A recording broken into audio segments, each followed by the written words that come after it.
As we get ready for the LA Kings to get the second half of the season underway, we look back at the first half with a special guest. She was the original host of this show, and we'll ask her about Pheonix Copley, Jonathan Quick, Dustin Brown, and more. It's Sarah Avampato on this edition of Locked on LA Kings. You are Locked On Kings, your daily podcast on the Los Angeles Kings, part of the Locked On Podcast Network, your team every day.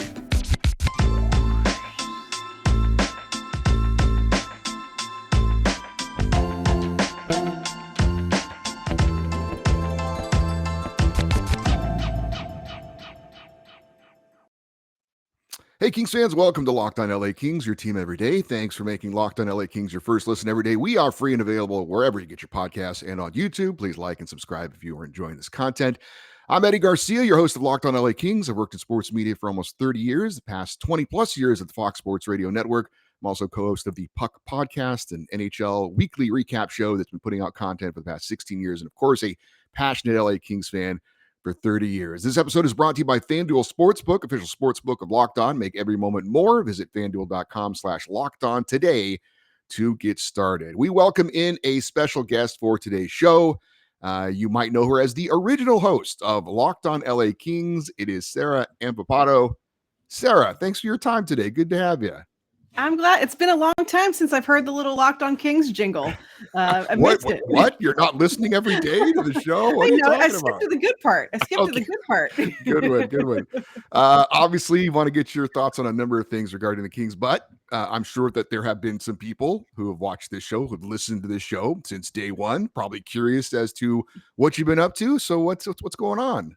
Yeah, so I've been doing a lot more AHL stuff lately, so kind of getting back to a little bit of my roots with covering more, prospects and guys coming up through the system. I've been calling the emergency backup podcaster, the EBUP, for the Calder Farmstead, which is a podcast that focuses solely on the AHL. One of the original co-hosts had to step away for a bit, so I got the call up. So I've been talking about the AHL every week, doing some writing. And mostly just being like cranky on Twitter. That's sort of the deal lately. Having thoughts and interesting you say that because by the way, I do want to ask you a couple of AHL related questions as well. But I hope you will find this amusing because I know I did. Okay, early on when I took over the show, I got a message from a listener who said that I am not as mean as Sarah. I'm pretty sure, I'm glad you're laughing. I'm pretty sure he didn't mean it as a compliment to me or a slight to you. So is there anyone or anything you want to be mean about to make this guy happy? Man, I mean, I feel like normally I'd be mean about like the Ducks or the Gulls or something, but they're both they're both so bad that it feels like, like you're kicking a puppy kind of. But like, man, kicking a duck. Yes, kicking a duckling. But man, they're real bad, which is really funny because I feel like one of the feedbacks that I would always get was that like I wasn't mean enough, that I was like too nice to people. Darned if you do, darned if you don't. But like the Ducks, man, they sure do stink. Yeah, that's if that's you being mean, I hope you're mean all the time. But I'll see what I can do. even though you're not a part of the show anymore, I know that you've been keeping an eye on the LA Kings, obviously. And I know you were at a Kings Blackhawks game in Chicago. You're in Chicago. And were you, I thought I might have saw you. Were you wearing a purple and black Dustin Brown jersey? I wasn't, but that means that I have like a doppelganger. Well, somewhere. She didn't have the glasses on, so I didn't think it was you, but it kind of looked like you. But so I think the Kings are pretty much about where I thought they would be at the start of the season. I thought third. No, I didn't think they'd be behind Seattle and Vegas. I thought it was Edmonton and Calgary. Not so much, but the Kings, I think, for a lot of people, are kind of about where they thought they'd be at this point. Yeah. Would that be the same for you as well? Yeah, I would agree. Like I kind of pictured them, not in the wild card spot. The bits of time where they were first in the Pacific have been really fun, but that's a great way to bank points for later, but I don't think they're going to stay there. So that's just sort of like middle tier of, we're going to make the playoffs. We don't really have to worry about it too much, but we're not like murdering the competition every night is kind of where I thought they'd be. Other than the goaltending, because we'll definitely get into that in a minute, is there anything that has surprised you about the Kings this year? I think the scoring has been a surprise, which they obviously went out and got Kevin Fiala. Like, we knew that scoring was going to be better, but you always kind of wonder if it's actually going to come to fruition. I think the Kings, we've all seen them bring in guys who we thought were going to be, regular scorers who just didn't really do much of anything. So you always sort of wonder, like, is this really going to work out? And so seeing them actually do well on offense, and there's not a lot of 2-1 games this season, has been really nice. It's nice to see them build up a lead. It's nicer when they keep it, but one step at a time. Yeah, it's not a 3-2 league like Daryl said. It's definitely changed, and it's good the Kings have some firepower because the way the league is going. So let me ask you about one of those specific pieces, and we talked about it on one of the shows we did together. You had asked me some of the names I thought the Kings might add in the offseason, and I know you said, what about Kevin Fiala? And I remember saying, oh yeah, I like that idea. And sure enough, Rob Blake made that happen. And like, as you said, it's nice to see a big move actually work out, as Kevin Fiala is just coming off his first ever All-Star game appearance. Yeah, he's been a very pleasant surprise. Like, I wish they would have a little more stability, I guess, in where they put him in the lineup. It seems like they still keep shuffling him around looking for the right spot, and then someone gets hurt and then they have to change stuff. But he has provided so many highlight reel plays already just this year, to see him put pucks in nets and do things that no one on this team has really been doing regularly the way that he does. So I've been really happy with the acquisition. Giving up Brock Faber kind of stinks, but at the end of the day, the Kings do have so many defensive prospects that you got to give something up to get a player like Kevin Fiala. You're not just gonna, unless you're Vegas and you're, trading away guys for future considerations because you can. Like, that doesn't happen to just everybody. So you have to give up something good. At the end of the day, they didn't give up a roster player. Brock Faber might turn out to be great for Minnesota and good for them, but we were able to take advantage of the Wild being really stuck in terms of their roster. Yeah, no doubt. And you talk about, having to give to get. We'll talk a little bit about that in a bit, about the Kings and maybe what they might do at the upcoming trade deadline. We've got more with Sarah Avampato in a moment, but we're going to ask her about the goaltending. I know we have to talk about it, but I do want to let you know that today's episode of Locked On LA Kings is brought to you by our friends over at FanDuel. This year, the only app you're going to need for your Super Bowl party is FanDuel, America's #1 sports book. We're really excited about our new sports betting partner for Locked On because they're the #1 sports book in America. And if you're new to FanDuel, that's even better because they have so many features that make it easy to bet on sports and fun. Download FanDuel now so you can bet on Super Bowl 57 with a no-sweat first bet, which rhymes. You'll get up to $3,000 back in bonus bets if your first bet doesn't win.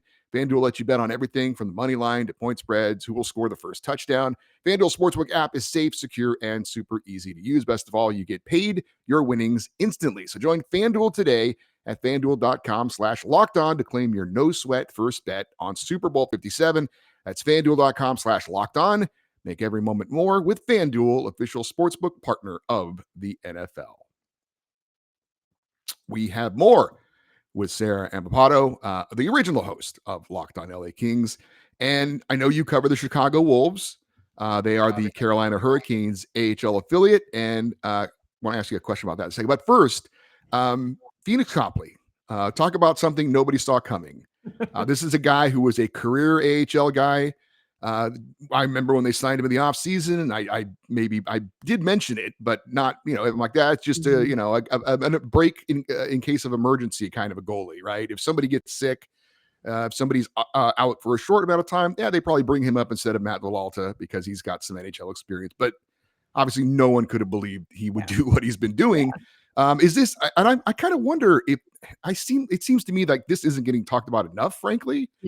As far as being one of the rags to riches story in the league this year, but amongst AHL people, I got to imagine this has been a big topic because you see a guy who's been a career AHLer and suddenly he's getting this spotlight. It really is a crazy story and a fun story. Yeah. It's a real great moment in the sun for a guy who I know, toiled for a long time, spent, I think, pretty much his entire career until now in the Washington Capitals system. So for, the longest time, like, much like anyone in the Kings organization is stuck behind Jonathan Quick, like everyone over there has been stuck behind Braden Holtby and whoever they brought in for number 2, so like he knew that there wasn't ever really going to be a path to him in the NHL over there. Yeah, this is not. I like you. I expected like, okay, Quick gets hurt. Peterson's out for a little bit. Whatever. They need the number 3 guy to come up. He'll play a game. Fine. Who cares? Did not expect this from him. Numbers wise, I feel like he's putting up kind of the same numbers that he's always put up his whole career. Save percentage, goals against average, both kind of hovering around what his career average is in the AHL. So he's doing what you expect of him to do. The Kings have been supporting him with goals, which I think is what is getting wins, because otherwise, if he lets in 3 goals a game and you don't score anything, you're not going to win those games. So it's been a great story for a guy who has put in his dues.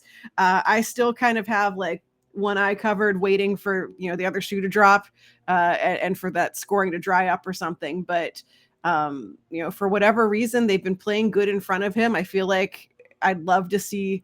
I know no one ever says, "Oh, we play different in front of this guy than that guy," but I'd love to see a little more from kind of like the stats perspective of, are they allowing more chances in front of Quick or Peterson? Is Copley getting an easier workload? But I think it's great for him. He didn't expect to be here. We didn't expect him to be here, but he's keeping things going. No disrespect to Jonathan Quick and Cal Peterson, but the Kings would not be in the spot that they're in right now had we stuck with them and just hoped for the best. Yeah, and people obviously ask, is this sustainable? And I think it is, because as you said, it's not like he's putting up these numbers that he's never put up before, right? And you think he's going to crash down to earth eventually. Like you said, his numbers are kind of what they've always been. So I actually do think that this is sustainable. Yeah, and like I think as long as that offense keeps up, I don't really have too much of a concern about it. Like everyone has a clunker. Like even your best goaltenders in the league have a game where, oops, I let in 5 goals. But for the most part, we're not really seeing that. We're just seeing, the other team scored 4 goals, we only scored 3. Like it's not, they're not crazy games, which does make me think that at least for the regular season, I know the playoffs are a whole different animal, but as we get down the stretch, I think if he keeps doing what he's doing, I think it's fine. The Jonathan Quick situation is a tough one. I Yeah. know a lot of Kings fans right now are feeling uncomfortable about the way this is going. He hasn't been good, and lately he's been even worse. Final year of his contract. Thoughts going into the year were, is this the end? Is he going to do a Dustin Brown? And he said at the beginning of the year that he planned on playing after this year. I don't know how he feels about that at this point, but like I said, it's an uncomfortable feel when you have a legend who you have so many great feelings around. And he's, we talk about Dustin Brown being Hall of Famer. I think Jonathan Quick is a Hall of Famer. I think he's definitely the greatest goalie he's ever played for the Kings. And you don't want to see it end the way it might be ending. Can he turn it around, do you think, Sarah? I think if anyone can, I would think it's him, because I think that he has, he's seen everything, he's done everything. I think he knows what he needs to do to get back on top. But much like, Cal Peterson's issues, I feel like aren't going to be quick fixes. It's going to be something he's going to have to sit down with a goalie coach and like relearn some mechanics basically of his game. And it might be the same for Jonathan Quick. It might be that he's going to have to really sit down and take apart his game and figure out what he needs to change, what he needs to work on to get back to being the guy we saw last season. And so it'll be interesting to see what happens with him. Like, I'd be wary of giving him another contract because we don't have any way to know, what he's going to look like next year.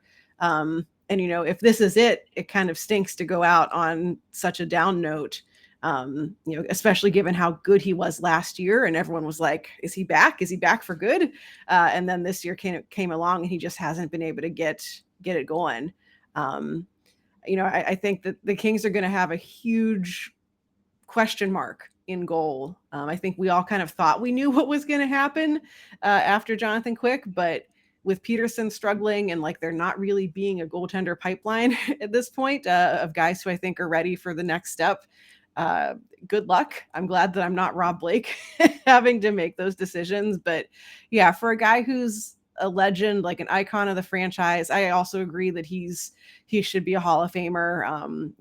His numbers among the best, if not the best in some categories for American born goaltenders. This guy's a Hall of Famer, and you wish that he could go out a little more with the skates on than he is right now. So it'll be interesting to see what he wants to do. or maybe he's a guy who, we've seen, Henrik Lundqvist, that didn't go well because of his health, but, guys like Lundqvist and Holtby who just sign like quick deals somewhere else because they think they still have it, but their original team doesn't have, space for him anymore. But I think whatever Jonathan Quick wants, I think the Kings are going to try to do their best to give it to him. Yeah, I definitely agree with that. Speaking of legends, we've got a big game coming up on Saturday as the Kings will get their second half of the season going after this week off. And Dustin Brown night, going to have the statue unveiling. We'll have the jersey retirement. I had Daryl Evans on the other day, and we talked about Dustin Brown. And I said, Daryl, Dustin's not a Hall of Famer, but I think he's the greatest King of all time. What do you think? And he kind of didn't answer the question. But I want to ask you, but he did push back on the Hall of Fame thing, which I was a little bit surprised at. But do you think Dustin Brown is the greatest King of all time? Not saying the greatest player to ever wear a Kings sweater, but just his career with the Kings and all he's done. And do you think Dustin Brown's a Hall of Famer? I can definitely see the argument for like best King of all time in terms of just the whole picture. Like, yeah, I mean, if we're talking skill wise, this is a team that had Wayne Gretzky and Luc Robitaille. Like, you can't argue with that. But Dustin Brown at the end of the day did something that no one else in this franchise history did, which was help deliver a Stanley Cup to them and help, be part of the leadership core that brought that there. So I think there's definitely an interesting conversation to be had about that. And like, what do you mean by best? Like, it's very philosophical, but there's no denying how important he is to this franchise, to the city of Los Angeles for doing this. And Hall of Fame's an interesting question. They're so arbitrary sometimes, and guys who get in and guys who are kind of constantly overlooked. I would think that he would be at least in the conversation. I know he's had, international success. Is he your stereotypical image of what you would think of a Hall of Famer? Like, no, he doesn't score 100 goals a season and, isn't necessarily the most elite talent wise, but again, it's that whole package of leadership, good guy in the room. It doesn't really go into consideration for Hall of Fame stuff, but what he's done for the hockey community in Los Angeles and helping to build the sport here and be an ambassador. Even now after retiring, he's still around, helping out with stuff. So I think it'll be interesting. I think he should at least be in the conversation. I don't think, he would be a first ballot Hall of Fame guy. It may be a few years down the road once they kind of clear up some other emissions maybe that haven't quite gotten in yet. But, I wouldn't count him out. Like there's weirder things that have happened in that Hall of Fame. We got a few more questions with Sarah to get her thoughts on what the Kings might do at the trade deadline. And of course, she covers the AHL, so we'll have an Ontario Reign question for her as well.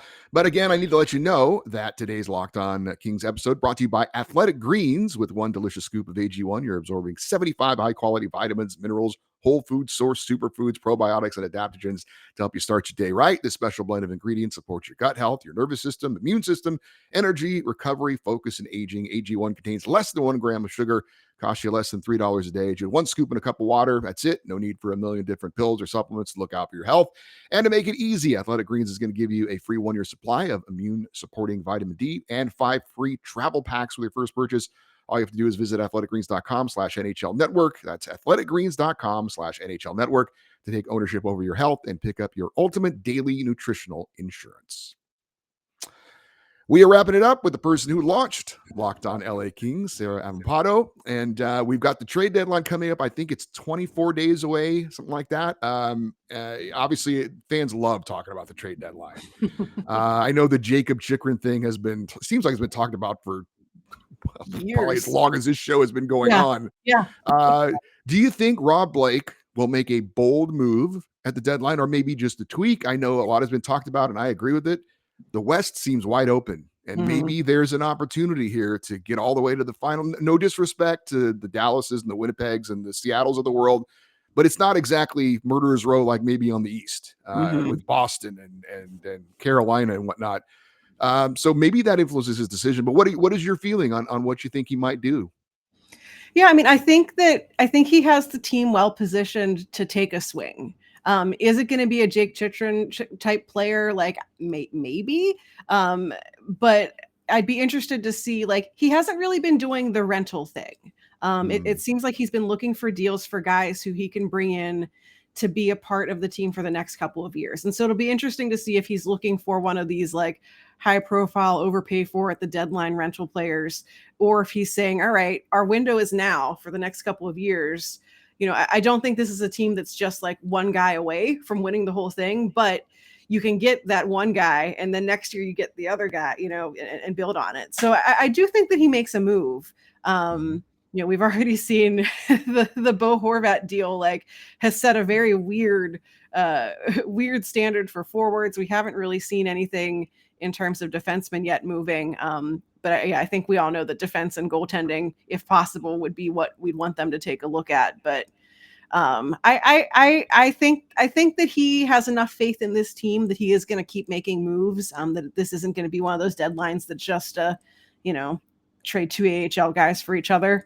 And but I think he's also very cautious about not overpaying in terms of, anyone who's like, oh, Quentin Byfield's up. Like, no, just don't even think about that. I think he knows who the guys of the future are. And if any conversation is going to happen that says we want Quentin Byfield or Brandt Clark in exchange, I think he just says, thank you, no, and hangs up the phone.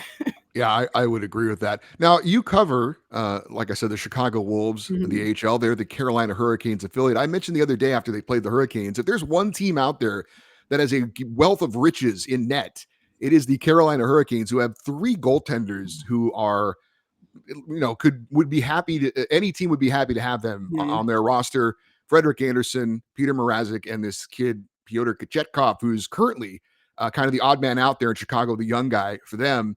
I don't know if maybe the Kings would look to them, but if they're, like I said, if there's a team that has probably one more goalie than they need, and look, Carolina is definitely a cup contender. Maybe they can get an extra piece by moving this guy. Any scuttlebutt on the Hurricanes maybe moving one of these goalies, or do they think, hey, you need as many goalies as you can? Somebody goes down, that kind of thing.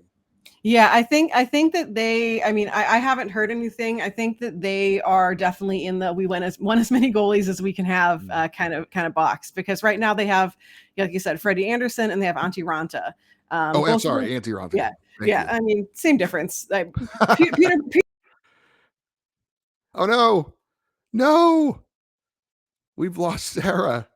No, everything was going so well. Sarah, come back. Sarah, come back. Well, if this is the end, we at least got the bulk of what we wanted to talk about with Sarah. Let me text her. You got a live to tape podcast and video. So let me see if she can get back on real quick. If not, like I said, at least we got most of the interview, and that it's happened a couple of times. We had one with Dieter Ruhl where he kind of disappeared for a minute, and then there was one other one. We were talking to somebody and they disappeared, but they came back, and there she is. She's back. Hey, Sarah. Hey, Restream just went boop. It was going so well. There was no warning. It was. I was really getting up ahead of steam on what I was talking about. keeping us on our toes here. Yeah. So where did I disappear at? I can just rewind in my head. You were saying that you haven't heard anything about the Hurricanes looking to make any kind of deal with those goalies. So yeah. So I think at the end of the day, Freddie Andersen, Antti Raanta, both very good goaltenders. If the Kings somehow swung a deal for Antti Raanta, I wouldn't complain.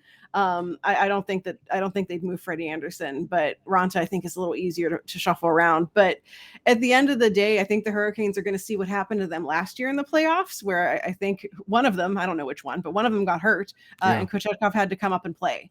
And so I think that they're going to want to have that number 3 as insurance in case something does happen in the playoffs. They're obviously poised for a long playoff run. And the goaltending behind Kochetkov in the AHL is bad.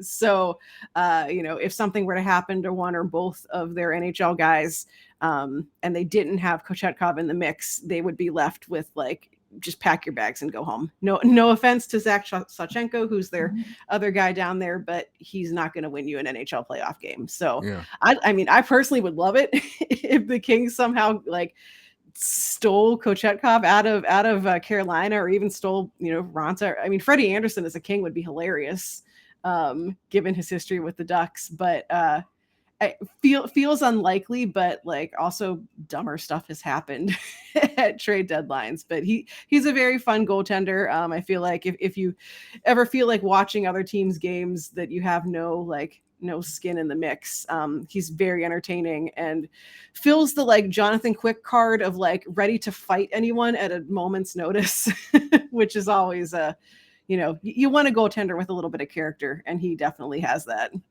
I guess me confusing Antti Ranta and Peter Mrazek was the thing that got us to get a little tweak there. Well, obviously you cover the AHL, so I did want to get your thoughts on the Ontario Reign and the season they're having. And Cal Peterson is there. Seems like he's doing okay, but he certainly hasn't gone there and lit the world on fire. But doing okay, doing all right. Any thoughts on the Reign and Cal Peterson? Yeah, I mean, I think the Reign aren't doing quite as well as I thought they were, but similarly to how in the NHL we certainly didn't expect Seattle to be at the top of the division. Right now the top of the Pacific Division in the AHL is Calgary, which is obviously Calgary. The Flames AHL team used to be Stockton, and then the second is Coachella Valley, which is Seattle's team. I don't know that Calgary I sort of expected to be up there. Coachella was a toss-up. They had a lot of good pieces. They have a good coach, but you never really know how things are gonna pan out. But they've both been really good. The Reign right now are 5th in the Pacific Division, and if you asked me where I think they're gonna finish, I feel like anywhere in that 3 to 5 range is really up for grabs. I think Calgary and Coachella pretty much have a stranglehold on 1 and 2. But, for a team that has lost a lot of significant pieces over the last season, Martin Ferk, obviously not with the team anymore. Christian Wolanin has been great with the Abbotsford Canucks this season. Brett Sutter has been fantastic for Calgary. He's like breaking, not career records, but certainly has way more points that he's putting up with Calgary than he has ever really with the Reign. Guys like Akil Thomas have been injured all year. Guys have been up and down to the AHL or to the NHL, like Jared Anderson-Dolan's been up, who's usually a pretty important player in Ontario. So they've been doing the best they can with the sort of roster fluctuation that they've got.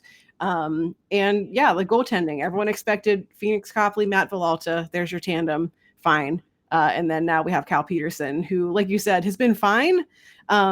He's certainly not dominating the way that I would have wanted to see him do. And watching him play, you can still see some of the same sorts of mistakes and technical issues that you see in his play in Los Angeles. It's just a little less high stakes, and it's the AHL where you're much more likely to have a 8-4 game. And that's just sort of everyone shrugs and is like, well, it's the AHL. I think that he's getting the regular reps in that he needs, but it kind of remains to be seen if he's actually fixed the issues that have caused him to get sent back down there. All right, Sarah. Well, let's wrap it up by letting you kind of call your shot here. Do the Kings make the playoffs? And if so, where do you see them eventually going? I think they make the playoffs. I think that something real wild would have to happen to have them drop out. I'd like to say that they make the second round this year. I think it would be really great if they had a rematch against Edmonton and this time crushed them. I would really like to see that. I think that might be as far as it goes. But it's hockey in the Western Division, the Pacific, particularly, like we've said, it's kind of up for grabs. Seattle, for all we know, Martin Jones is going to turn back into Martin Jones, and the rest of their goaltending is a little shaky too. Anything can happen, but I'm going to say at least the second round. That is Sarah Avampato, and you can follow her on Twitter at Right Said Sarah, WRITE. SAID Sarah, again, thank you so much for your time. Always appreciate it. Good to catch up with you. Is there anything you would like to let the listeners and the viewers know about how they can get your work and all that kind of stuff? Sure, you can. So you can find me on Twitter, like you said, at Right Said Sarah. You can also find me over at Full Press Hockey, where I talk about the Ontario Reign. And then, like I said, I am one half of the Calder Farmstead, which looks at basically every AHL team.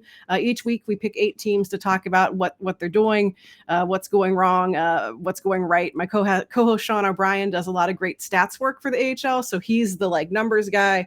I'm the eye test guy, and it's, we see how we match up. You can find that basically wherever you get your podcasts, on Twitter at Calder Farmstead, or just, do a little Google for Calder Farmstead and give us a listen. Awesome, Sarah. It was great to catch up with you, and thanks Yeah. for your time. It's good to have you back on the show. And Yeah. Thanks for having me. thanks for holding my hand early on and get me started on the show, and we appreciate it. Of course. Teamwork. All right, Sarah. All right. Go Kings, go, and we'll talk to you down the road. All right. Thanks. Thank you. All right, that'll do it for this for today's show. Real quick, want to remind you, if you want to send an email, remember we're going to have this special Dustin Brown feedback show coming up later in the week. Any thoughts you have on the career of Dustin Brown, anything you want to share about Dustin Brown, would love to get it. Email lockedoneddie@gmail.com, EDDIE, lockedoneddie@gmail.com.